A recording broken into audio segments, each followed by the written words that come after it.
आज से लगभग कुछ ही महीने पहले की बात है। मोटू और पतलू अपने घर में दोनों बैठकर बातें कर रहे थे और बाहर बहुत ही जोर जोर से बारिश हो रही थी। और तभी मोटू कहता है, पतलू मुझे बहुत ही कस के भूख लग रही है, कुछ खाने की व्यवस्था करो पतलू। तभी पतलू कहता है, तुम्हें तो खाए बिना रहा नहीं जाता, ठीक है पहले बारिश तो रुकने दो मोटू, मैं तुम्हारे लिए और मेरे लिए खाने को लाता हूँ। तभी कुछ देर बाद बारिश पूरी तरह से रुक जाता है और पतलू दोनों के लिए खाना लाने को बाहर चला जाता है। और तब मोटू अकेला ही घर में बैठा था, सब कुछ ठीक ही चल रहा था। तभी उसके घर पे कोई दरवाजा खटखटाता है और तभी मोटू दरवाजा खोलने के लिए खड़ा होता है। और जैसे ही मोटू दरवाजा खोलने के लिए खड़ा होता है तभी उसके खिड़की से कोई चाकू फेंक कर उसे मार देता है और वहीं पर मोटू की मौत हो जाती है और फिर मोटू भी एक भूत बन जाता है। और तब मोटू चल पड़ता है पतलू को खोजने। और फिर थोड़ी देर बाद ही पतलू घर में आ जाता है और वे जैसे ही मोटू का लाश देखता है तो वो बहुत ही ज्यादा रोने लगता है। और पतलू यह बात डॉक्टर झटका को बताने के लिए डॉक्टर झटका के लैब में जाता है और पतलू देखता है कि डॉक्टर झटका अपने लैब में कुछ छुपा रहे हैं। तभी डॉक्टर झटका पतलू को लैब में देखकर हैरान हो जाता है और फिर डॉक्टर झटका पतलू से कहते हैं, पतलू तुम यहाँ क्या कर रहे हो और मोटू कहाँ है, आज तुम अकेले आए हो, क्या बात है पतलू। तभी पतलू रोते रोते कहता है, क्या बताऊँ बड़े भैया, मेरे दोस्त मोटू को किसी ने हत्या कर दी, अब मैं क्या करूँगा इस दुनिया में रह के भैया। और उधर मोटू पतलू को बहुत ही खोज रहा था, फिर भी पतलू नहीं मिलता है। और तभी मोटू सोचता है कि शायद पतलू डॉक्टर झटका के लैब में हो और वह यही सोचकर डॉक्टर झटका के लैब में जाता है। इधर पतलू और डॉक्टर झटका लैब में बातें कर रहे थे, तभी मोटू वहाँ पर पहुँचता है और तभी पतलू मोटू को देखकर कहता है, मोटू मेरे दोस्त किसने तुम्हारी हत्या कर दी मोटू।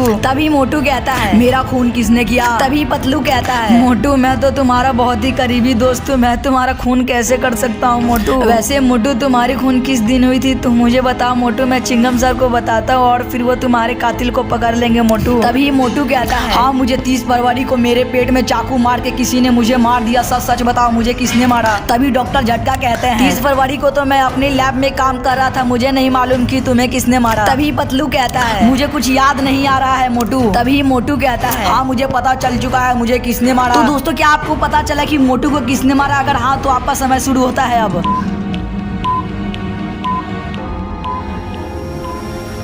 मोटू ने झूठ कहा था कि 30 फरवरी को किसी ने उसे मार दिया है, क्योंकि 30 फरवरी तो होता ही नहीं है। और इस तरह डॉक्टर झटका पकड़ा जाता है कि डॉक्टर झटका ने ही उसे मारा है। मोटू के इस समझदारी के लिए 1 लाइक तो बनता ही है।